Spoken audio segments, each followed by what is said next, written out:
most of them udah pernah Rehab. Ya, we know kan yang namanya narkoba ini kan chronic relief disease. Dok, kalau dokter ya sampai ngomongin ini ke masyarakat, sampai ini begini, saya bakal tuntut bla bla bla misalnya. Tapi mereka kan ekspektasinya tinggi gitu kan, bisa diobatin, bisa kembali dengan bagus, bisa dapet obat.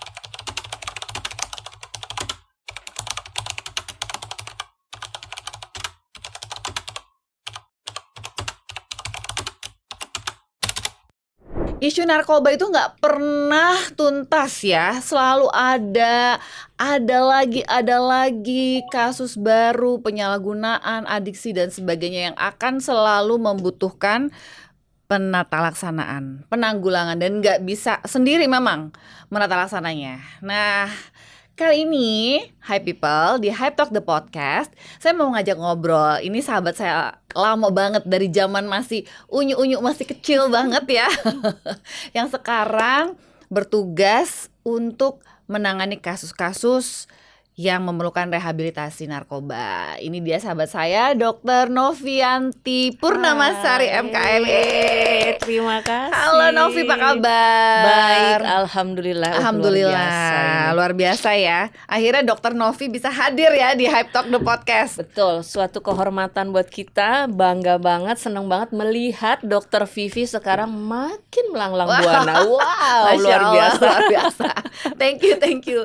Jadi kita ini dulu teman SMP ya. Putih merah dong. Dari SD ya. Dari SD, teman SD. Terus putih biru juga. Tadinya cuma ngebob ya kan, nggak pakai kacamata, sekarang udah pakai kacamata plus. Jelita. Jelang 50. Benar banget ya. Jangan di-spill umurnya ya. Nanti disuruh tebak aja ya. Oh iya, disuruh tebak ya. Karena kita menolak tua. Ya. Dokter Novi, jadi sekarang tugas di mana? Boleh kenalan dulu sama Hi People, memperkenalkan diri. Lu sekarang tugas di mana dan sehari-hari aktivitasnya apa aja? Oke, gue sekarang sebagai dokter di BNNK Jakarta Utara, sebagai Katim rehabilitasi di sana. Ya lumayan sudah cukup sekian 10 lah sampai 12 tahun kayaknya di sana, dan semakin banyak juga tantangan. Dan kenapa juga tertarik banget nih diundang sama Dr. Vivi, ternyata mental health itu makin ke depan makin menjadi topik utama. Pas diundang ya kan, ya suatu jackpot dong ya kan, ini jackpot banget. Wah luar biasa ya, pas banget dengan adanya mental issue gitu kan dan lain-lainnya. Ternyata klien-klien kita tuh nggak jauh dari gangguan psikologisnya. Nah itu yang bikin kita harus makin banyak belajar, dan ini kurasa ini sih sebagai satu peluang ya, kesempatan untuk menambah juga gitu kan insight kita. Yes, bener banget. Nah ini kita pengen tahu ya, sebetulnya sehari-hari tugasnya Dr. Novi nih ya sebagai dokter di BNNK Jakarta Utara ya, itu ngapain aja sih? Maksudnya nanganin kasus apa aja gitu? Oke, Cerita dulu deh. Kita kayaknya bisa sampai 1 jam nih lebih. Oh gitu ya, bisa sampai besok. Bisa sampai partnya bisa banyak. Karena banyak banget ternyata klien-klien yang kita nyangka.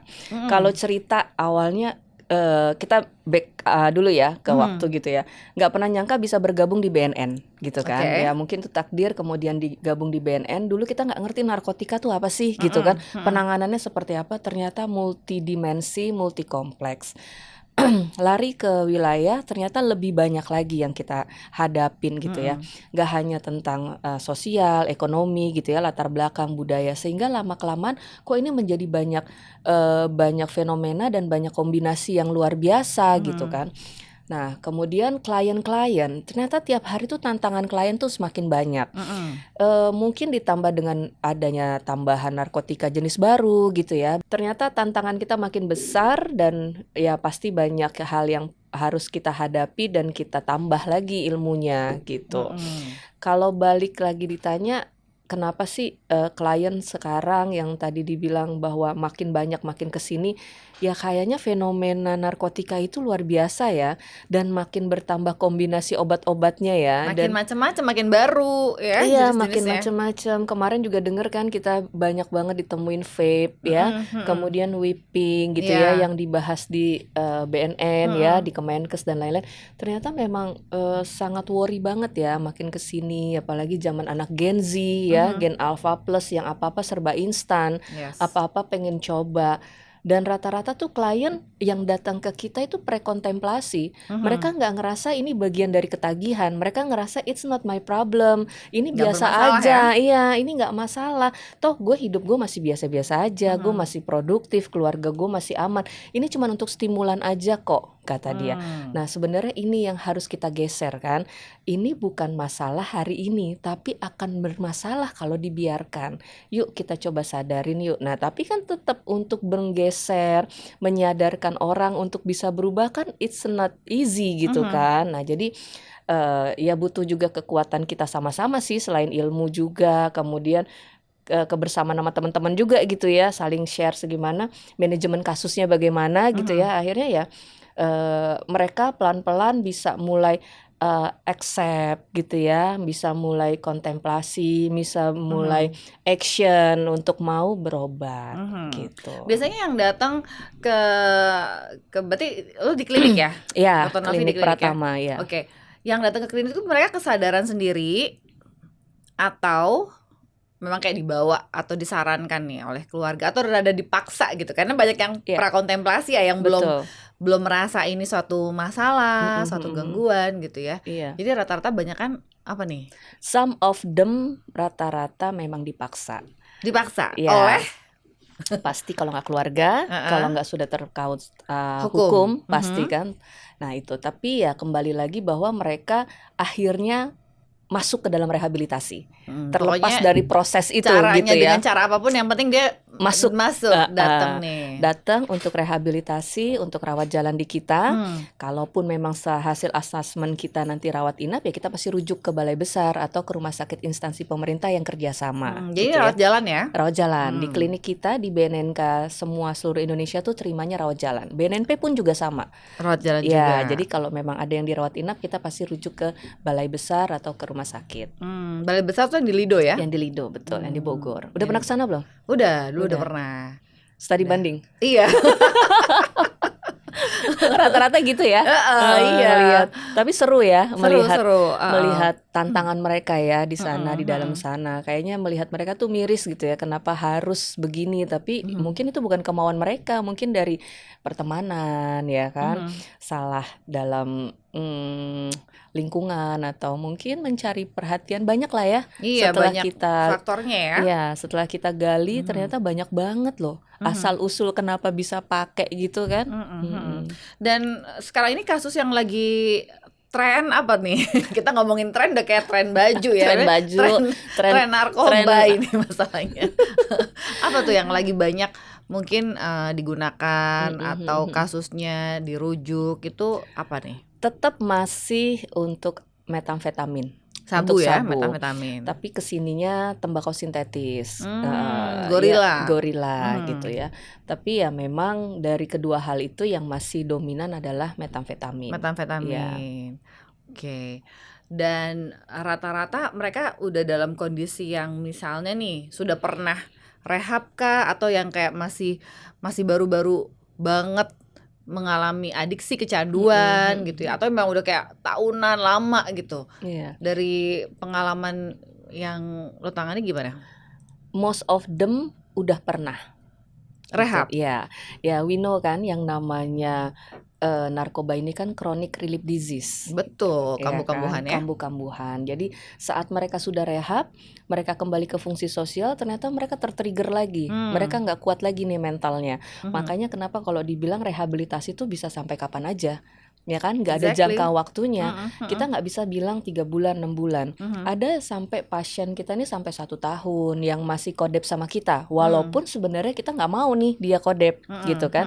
Tapi harus kita lakukan adalah mempertahankan pemulihan. Jadi secara objektif gitu kan, wah kita fokusnya adalah mempertahankan pemulihan, bukan soal yang lainnya gitu kan. Yang penting kamu bisa pulih, kemudian kamu bisa produktif, kembali ke fungsi sosial. Itu harapan kita. Yes. Gitu. Dan yang ditawarkan di klinik untuk rehab rawat jalan nih apa aja nih? Maksudnya kayak apa rehabilitasi rawat jalan? Mungkin audiens kita ada yang gitu ya, yang Iya. mengalami terus kemudian ingin membawa keluarganya atau diri dia sendiri untuk rehabilitasi rawat jalan.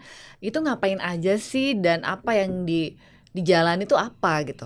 Iya, kalau kita di rawat jalan itu assessment pastinya kita gali dulu ya kan, kemudian nanti hasilnya kita lihat apakah rawat jalan atau rawat inap. Kemudian setelah itu kita lakukan konseling. Nah, Oke. dalam sesi konseling itu ada 8 kali pertemuan selama 2 bulan. Kemudian nanti kita lanjutkan ke layanan bina lanjut.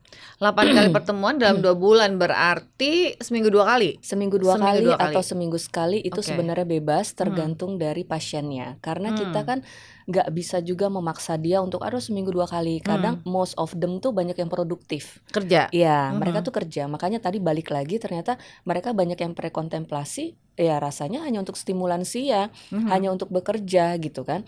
Nah kembali lagi bahwa kita bagaimanapun walaupun dia produktif, kita menyesuaikan jadwal, yang pasti dia harus tetap konseling dengan kita. Iya. Makanya jadwal untuk 2 bulan itu yang 1 minggu 2 kali itu bisa sampai 2 bulan lebih gitu kan, bisa sampai 3 bulan, bisa sampai 6 bulan. Tapi nggak apa-apa, yang penting mereka bisa mempertahankan pemulihan gitu. Dan lanjut nanti ke layanan bina lanjut kayak pasca rehabilitasinya. Oke. Jadi kita itu juga memang kerjasama dengan stakeholder terkait.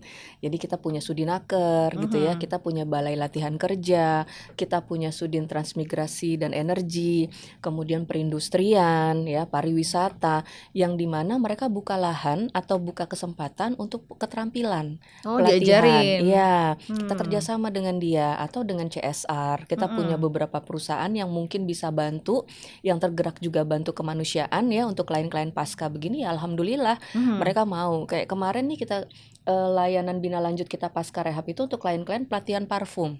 Sekarang viral kan, bikin parfum sendiri, aromanya seperti apa, sesuai dengan diri sendiri dan lain-lain. Alhamdulillah itu di cover semua sama Sudin. Jadi suku dinas PPU PKM yang di bawah dari Sudinaker, di bawah UMKM, yang nantinya mereka meracik sendiri, mereka bisa menjual gitu. Dan kalaupun ada nanti modalnya juga nggak terlalu besar. Dan itu mereka seneng banget, Dok. Ini bakal jadi kesempatan kita banget ya Dok. Sering banget begini ya. Kita berharap semua stakeholder itu mau bekerja sama kan untuk bisa berbagi pelatihan. Ya dengan hambatan keuangan, efisiensi segala macam tuh harus kita siasati ya. Bagaimanapun juga kolaborasi antar stakeholder itu harus semakin kuat. Ini bagus banget programnya kalau menurut gue ya. Soalnya gini, seringkali kan ketika seseorang itu hidupnya sudah terikat ya dengan narkoba, dengan adiksi. Karena kita tahu kalau adiksi itu dia sudah mengalami perubahan pola perilakunya lebih dari 1 tahun kan, yang membuat mungkin sehari-hari udah hidupnya mencari, menggunakan, berkaitan semuanya dengan drugs yang dia gunakan. Ketika dia mulai pulih, recover, tiba-tiba kosong nih hari-harinya. Terutama yang nggak kerja, yang belum punya pekerjaan, akhirnya kan bingung kan mau ngapain. Tiba-tiba hidup gue tenang nih. Kalau sehari-hari harus nyari di mana harus beli drugs, gimana harus cari duitnya, gimana ngatasin sakaunya, tiba-tiba hidupnya menjadi aman, damai, tenang, kosong nih. Nah, jadi kayaknya memang butuh ya kayak kegiatan atau positif, penyaluran ya. Betul. Dan alhamdulillahnya kita kan di IBNN juga punya program intervensi berbasis masyarakat IBM yang ada di 10 kelurahan. Alhamdulillah mereka tuh aktif semua. 10 kelurahan di Jakarta. Di Jakarta Utara. Oh, Jakarta Utara. Jadi kayak Tanjung Priuk, Papanggo, Warakas gitu ya, Sunterjaya, kemudian Penjaringan.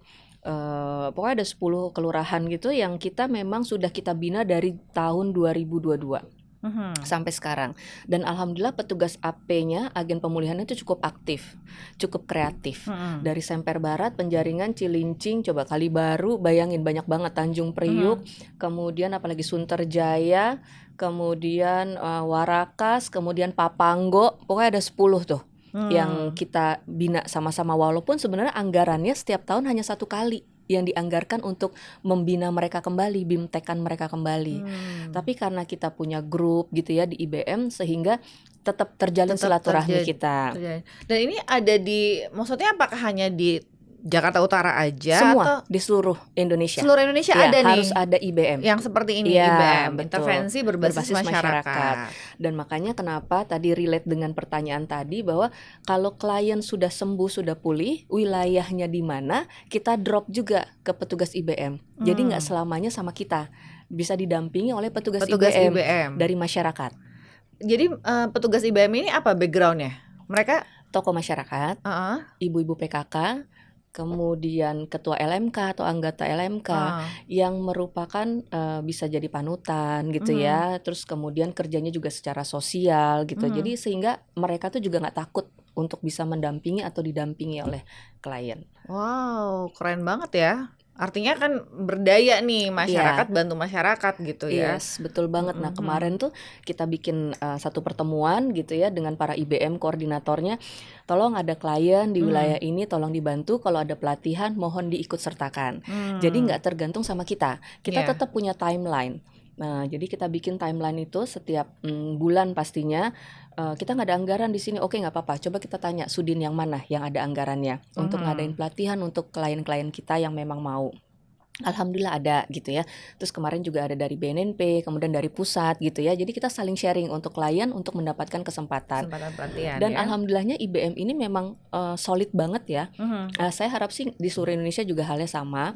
Di Jakarta Utara ini alhamdulillah, jadi mereka tuh punya masing-masing kekuatan untuk bisa menggandeng instansi luar juga. Besok ini rencananya memperingati Hari Hani juga, menyambut Hani. Mereka mau bikin pelatihan potong rambut, mereka mau bikin pelatihan batik gitu kan. Dok, udah dokter jangan khawatir, kita dari IBM Semper Barat kita butuh 10 klien. Nanti kliennya kita cari yang terdekat di Semper Barat karena mengingat transport gitu kan. Jadi mereka udah paham nih, BNN menyediakan segini tapi kita bantu untuk ini gitu kan. Dokter tolong narasumbernya misalnya, dokter tolong jasa ini, oke nggak apa-apa. Tapi tetap ya dok, minta tolong sama pusat ditambah lagi gitu kan anggarannya. Iya insya Allah saya bilang. Tapi saya minta kalian bergerak begini karena untuk apa? Untuk kemandirian kalian. Satu saat sudah tidak bisa dibantu oleh BNN, kalian sudah berjalan, sudah tumbuh. Iya, tanpa harus mengandalkan mengandalkan anggaran yang lain. Betul. Alhamdulillah ini nanti tanggal 24 kalau nggak salah. Jadi 10 kelurahan sudah punya kegiatan untuk memperingati Hari Hani. Hani ya, Hari Anti Narkotika Internasional ya. Itu diperingati setiap tanggal 26 Juni. 26 Juni. Iya. Nah, jadi mereka udah punya tuh kegiatan-kegiatan yang kerjasama dengan A, B, C. Jadi kita tinggal datang nanti terus kita nanti ngisi booth misalnya, terus kita ngasih narasumbernya. Jadi nggak terlalu berat lagi beban kita. Mereka udah ngadain masing-masing ya. Iya. Jadi keren ya. Seneng banget gitu kan kerja dengan passion dan mereka menerima gitu bahwa program ini memang untuk masyarakat dan mereka harus merasakan dampaknya. Kan yang kita pikirkan itu kan, kita punya program tapi kalau nggak berdampak ke yang lain buat apa? Betul. Gitu kan, apalagi masyarakat program doang. Benar. Gitu. Jadi ya itulah untungnya sekarang memudahkan semua program BNN, memudahkan untuk layanan. Contohnya ada IBM yang jemput bola ke rumah pasien gitu ya, ke rumah klien. Kemudian ada lagi telerehabilitasi yang nggak usah pakai datang, bisa video call gitu kan. Terus kemudian ada lagi 184 call center gitu. Itu apa tuh 184? Call center 184. Jadi kalau misalnya masyarakat butuh informasi, tinggal telepon call center 184. Informasi apa nih? Apapun, mau tentang rehabilitasi misalnya, atau mau sosialisasi, mengundang untuk narasumber, atau ada laporan dari masyarakat, apapun bentuknya. Seluruh Indonesia Seluruh nih? Indonesia. Oke, catat ya 184 ya. 184. Call center punyanya BNN. Punya BNN. Oke, program BNN ini yang kalau rehab nih yang di klinik yang lewat jalan itu bayar atau gratis atau gimana?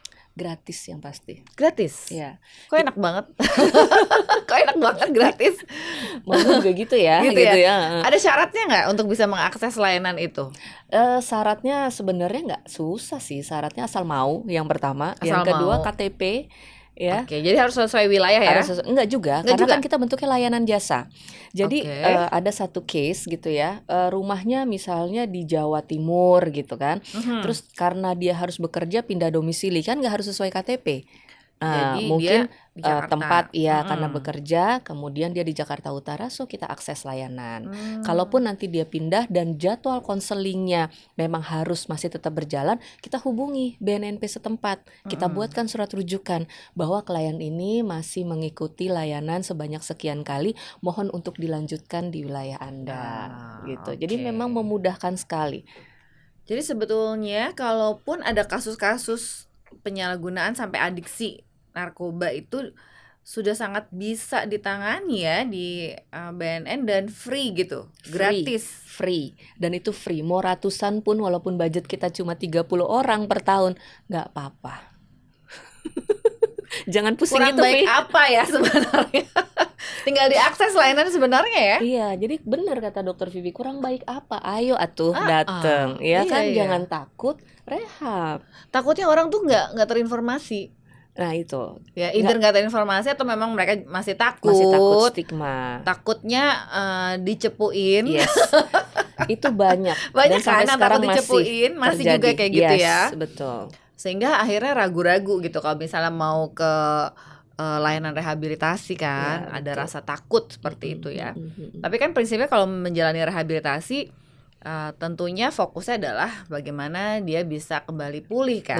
Artinya kita ngurusin kesehatannya lah ya. Betul. Secara adiksinya dan kesehatannya. Ya, tujuan utama kita itu, pulih, produktif, dan kembali ke fungsi sosial. Yes. Oke. Yang nggak enaknya apa sih jadi dokter rehab? Tapi udah bahas-bahas program, bahas inilah ya yang serius-serius. Yang nggak enaknya apa? Dokter Novi jadi dokter di klinik rehab, terbatas anggaran udah pasti. Oke, itu kayaknya poin utama. Tapi sebenarnya ya karena kita kerjasama dengan lintas sektor, jadi mudah-mudahan itu bisa menjadi sedikit lah ya terobati gitu ya. Yang paling nggak sukanya atau dukanya adalah ngelihat pasien relapse berkali-kali. Menjadi satu kekecewaan sih buat kita. Kenapa sih bisa begitu lagi gitu kan? Padahal sudah kita coba building trust gitu ya. Kita coba dampingi sampai petugas IBM juga mendampingi gitu ya. Bahkan ada keluarga yang sampai nangis-nangis ke klinik gitu. Orang tuanya datang, terus ada yang anaknya sendiri datang, orang tuanya nggak peduli gitu ya. Kadang-kadang itu yang bikin kita miris. Oh ya, ternyata pola asuh ya, kembali lagi, kemudian kekuatan engagement juga, support system juga, lingkungan gitu ya. Ya dukanya mungkin itu ya yang paling besar ya. Kenapa diancam bisa pasien relapse? Diancam Dulu pernah. Dok, kalau dokter ya sampai ngomongin ini ke masyarakat, sampai ini begini, saya bakal tuntut bla bla bla misalnya. Ngomongin apa tuh? Biasalah mungkin ngomongin kalau dia klien gitu kan atau apa. Saya bilang kalau di sini adalah bentuknya konfidensial. Iya, kerahasiaan terjamin. Kalaupun terdengar dari luar itu nggak tahu kita dari mana. Kan kamu di luar sana, yang di luar sana. Kalau kita kan di dalam, kita nggak pernah tahu, dan itu harus benar-benar yakin bahwa itu tersebar oleh kami gitu kan, harus diyakinkan dulu. Tapi alhamdulillah akhirnya keluarga datang minta maaf gitu ya. Saya pikir ya udahlah, memang klien kan seperti itu bentuknya. Kita sama-sama jalanin lagi untuk pemulihan dia. Kita fokus ke pemulihan dia gitu. Ya, memang challenge-nya adalah kita menghadapi klien dengan adiksi yang salah satu isu perilakunya kan seringkali mereka juga cenderung ada agresivitas, ada manipulasinya juga. Yang kalau gue sendiri itu pernah tuh diancamnya biasa lah, minta obat ya, resep obat kan. Apalagi sih kalau ketemu psikiater selain minta resep obat. Nah gitu ya. Ini benar-benar, ini gitu benar. Kan? Kadang kita tuh di klinik Pratama ini ya. kan kita hanya dokter gitu kan, dokter umum, tapi mereka kan ekspektasinya tinggi gitu kan, bisa diobatin, bisa kembali dengan bagus, bisa dapat obat di sini. Padahal kita nggak memberikan obat sama sekali gitu kan, karena memang ada batasan pasti kan dari segi profesi. Nah dari situlah pengalaman-pengalaman, oh ya ternyata klien-klien ini bukan butuh kita kok, butuh obat ya, mereka pentingnya ya, saya bilang.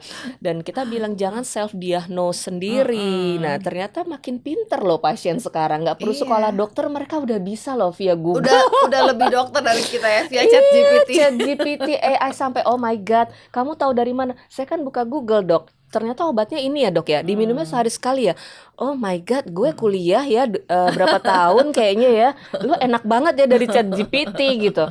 Akhirnya ya kita kasih tahu ini edukasi kan, edukasi, kita lagi kasih tahu lagi bahwa nggak semua harus diobatin, jangan self diagnosa sendiri gitu kan, perlu ada screeningnya, perlu ada juga pemeriksaannya, dan dokter psikiatri pasti juga akan memilah nih, oh enggak ini nggak perlu obat, oh ini obat gitu kan, oh gitu ya dok, tapi saya minta obat tetap kekeh ya. Ya itulah macam-macam. Memang lika-likunya seperti itu ya. Kalau gue sendiri pernah ngalamin itu, yang diancam karena nggak mau ngeresepin obat, dipalsukan resepnya dan stempelnya. Oh my god. Pernah juga. Pinter-pinter memang. Pinter banget ya. Jadi itu pernah sampai kebetulan apotek yang terdekat gitu sudah hafal tulisan, terus kemudian style ininya ya, ngeresepinnya. Jadi kok ini agak mencurigakan. Jadi konfirmasi si apotek. Ya. Dok, ini benar nggak sih resep dokter? Kayaknya bukan tulisan gue. Stempelnya juga mencurigakan. Emang aduh. Ya luar biasa ya, pinter-pinter ya. Untuk pinter nakal nggak boleh ya. Iya. Nggak boleh pinter kayak gitu. Boleh, nakal nggak boleh. Iya. Jangan yang seperti itu. Iya. Dari sekian banyak pengalaman menangani kasus-kasus klien yang datang untuk rehab, apa yang paling bikin lo terharu? Tersentuh, terharu, berkesan banget deh gitu. Pasien sembuh, pulih, dan keluarga sampai makasih-makasih, dan sekarang klien itu bisa buka usaha, dan setiap dia pulang kampung kalau panen sampai ke pete-pete gue dibawain, Vi. Oh my god, juragan pete. Nanti dia di kampung dia bilang, dok saya lagi pulang kampung, saya lagi panen pete keluarga saya, dokter mau? Iya mau bawa yang banyak gue bagi ke teman-teman semua. Nanti kebetulan di kantor kan ada kantin ya, jadi ibu kantin masakin nasi goreng pete, bagiin semua sampai anak-anak PKL, anak magang ngerasain semua. Pakai apa dok ini ya, pokoknya terserah, pokoknya udah dapet teh lo olah deh sedemikian rupa. Itu satu. Terus kedua, kadang-kadang mereka punya usaha UMKM bikin kue, jajanan pasar, sampai mereka bilang gini, dokter tenang aja, saya bantu untuk bagaimana cara buat kue ini. Ada nggak dok teman-teman klien yang mau bikin lagi atau ikut pelatihan saya kasih dok resepnya, saya bantuin bikinnya. Coba. Jadi kadang kita ngerasa ya Allah ternyata dampak kita tuh gede banget ya ke mereka. Buat hidupnya dia dan keluarganya, orang sekitarnya juga ya. Dan itu bukannya beda ya validasi dengan pembuktian gitu ya. Maksudnya mereka juga apresiasi dan membuktikan gitu ke diri mereka bahwa gue bisa loh. Dulu lo tuh yang begini sama gue, begitu sama gue, nggak percaya bla bla, tapi gue bisa ngebuktiin bahwa gue bisa buka usaha loh, walaupun kecil nilainya tapi bisa. Dan ada satu lagi klien, dulu dia benar-benar di bawah banget, sampai kayaknya orang udah nggak ada mau lagi sama dia ngurusin gitu ya. Kenapa kita temuinnya di Tanjung Priok waktu itu? Kebetulan kita ada CSR Indonesia Power, kita kerjasama bikin bengkel sepeda. Dia belajar bengkel sepeda. Berselang waktu bengkel itu dipindah ke perusahaan Indonesia Power. Dan lo tahu dia di situ sekarang jadi pegawai tetap. Dan bukan menjadi untuk yang sepeda lagi, untuk yang benerin sepeda listriknya lagi, tapi dia udah menjadi pegawai tetap di bagian umum. Jadi itu bagian dari kita seneng banget ya gitu loh. Kita nggak usah dikasih apa-apa deh maksudnya gitu kan. Maksudnya cuman ngelihat mereka seneng, mereka berhasil dan mereka udah jadi gitu. Itu udah reward banget buat kita tim rehab yang sampai sekarang tuh kalau kita ajak bikin testimoni dong, mau nggak? Mau dok. boleh nggak ditutup atau mukanya atau gimana gitu kan sesuai ini. Nggak apa-apa dok, saya udah nggak malu lagi karena yang dulu itu pelajaran banget buat saya dan proses itu lama-lama bisa menghasilkan saya jadi satu one prestasi ini dok, kata dia. Wow, keren. Dan dia udah punya anak sekarang, dia bisa nyekolahin anaknya. Coba, nggak nyangka banget Vi. Luar biasa banget ya. Dulu kita kalau mikir nggak mungkin, udah gitu kodep banget, manjanya luar biasa dok. Nah terus ke konselor gitu ya segala macam. Gue bilang ya Allah nih anak gimana ya nanti ke depannya. Kita sambil image aja ya gitu, gimana ya. Kita tahu narkoba begini tapi enggak loh. Ternyata kekhawatiran kita itu membuat dia terpacu. Saya bisa kan dok? Iya, gue udah bilang lo bisa. Padahal dulu kita aduh ya Allah mudah-mudahan nih anak bener ya gitu kan. Ya Allah mudah-mudahan gak relapse lagi karena dia di wilayah yang sangat rawan tinggalnya. Ternyata akhirnya, dia paling survive ya, luar biasa ya. Keren banget. Aduh, kita butuh kisah-kisah seperti itu sebetulnya ya. Jadi itu memberikan harapan buat keluarga, buat siapapun yang lagi berjuang ya dengan kondisi adiksinya, dengan kondisi kehidupannya gitu kan. Memang adiksi ini dampaknya kan ke semua hal ya, kesehatan, finansial, relasi, hubungan, semuanya kadang-kadang jadi berantakan gara-gara adiksi drugs atau narkoba ya. So senang banget gue bisa ngobrol-ngobrol sama Dr. Novi hari ini. Dan gue lihat nih ada buku yang lo bawa nih. Gue pengen tahu nih buku apa. Apakah bisa ditunjukkan ya ke audiens kita? Aduh, apa sekalian sih? Promosi. Sebenarnya ini Vi, Helping is Healing. Ini tuh tahun 2023 akhir gue bikin. Ini ide juga karena waktu itu ikut sama Bu Aisyah Dahlan. Jadi ketemu sama Bu Aisyah, memang alhamdulillah tuh guru kita juga ya, luar biasa ya, kita banyak belajar dari beliau. Terus tercetuslah inspirasi, kita bikin buku deh gitu kan, Helping is Healing. Isinya apa sih? Sebenarnya sih isi kurang lebih tentang bagaimana lika-liku kita bekerja, kemudian kenapa bisa interest dengan kegiatan atau pekerjaan tentang BNN ini, rehabilitasi ini gitu.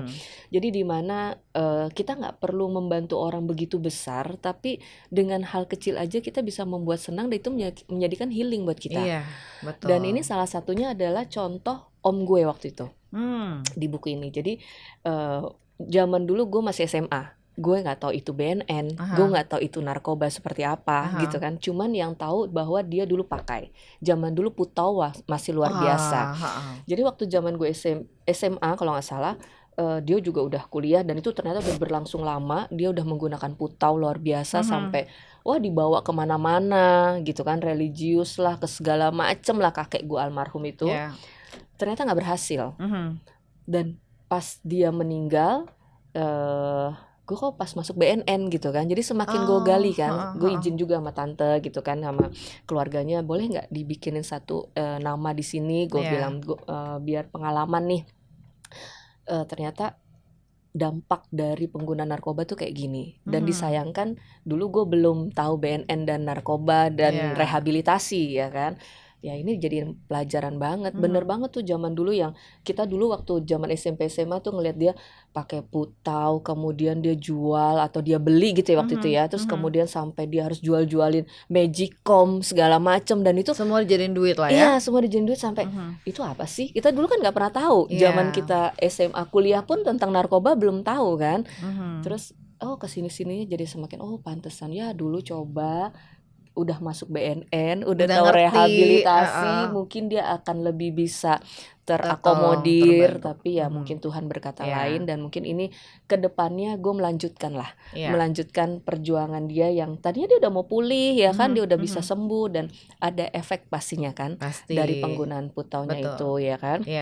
Nah mungkin ini hikmahnya gue bisa melanjutkan perjuangan dia untuk bisa bantu teman-teman yang lain, walaupun dia udah nggak ada tapi teman-teman yang lain membutuhkan, ayo kita rehabilitasi sebelum terlambat. Wow, very inspiring. Luar biasa, thank you ya. Sama-sama. Jadi, ini gue kasih buat lo. Buat gue ya, yes, thank you so much. Thank you, nanti gue baca. Jadi ada kisah-kisah yang menginspirasi juga ya. Salah satunya dari keluarga terdekat sendiri bahkan ya. Jadi very very personal pastinya. Thank you banget Dokter Novi udah hadir ke Sama-sama. podcast. Nggak berasa kan? Nggak Nggak berasa. berasa ya. Kalau udah ngomong sama Dokter Vivi, karena kita sama-sama sanguin mungkin ya. Jadi ribuan kata tuh juga masih kurang. Iya masih kurang. Masih ya. kurang. Nanti Dan kita ada episode berikutnya lah ya. Amin, Insya Allah amin, ya. insya Allah. Ini diundang sama dia aja luar biasa loh. Kemarin kita bikin jadwal nggak pernah jadi. Iya. Tiba-tiba dia WA. Lu udah dihubungin belum? Langsung gas ya, langsung gas. Apa nih? Pokoknya ini. Oke. Oke, Kok pas langsung. banget Untuk ya pas kan? bisa. Momennya Thank you pas. banget. Alhamdulillah. Thank you banget udah hadir di sini ngeluangin waktu berbagi Makasih. sama kita semuanya. Kita jadi paham nih ya tentang seperti apa sih rehab gitu ya, bagaimana program-program yang udah ada dan tinggal diakses oleh masyarakat. Yes. Thank you so betul. much. Hi people, semoga bermanfaat ya ngobrol-ngobrol saya sama Dr. Novi kali ini. Dan bagaimana pendapat kalian tentang apa yang dibahas di podcast kali ini, tulis di kolom komentar. Jangan lupa untuk subscribe, share video ini dan nyalakan lonceng notifikasi. Sampai ketemu di episode yang lain. Bye.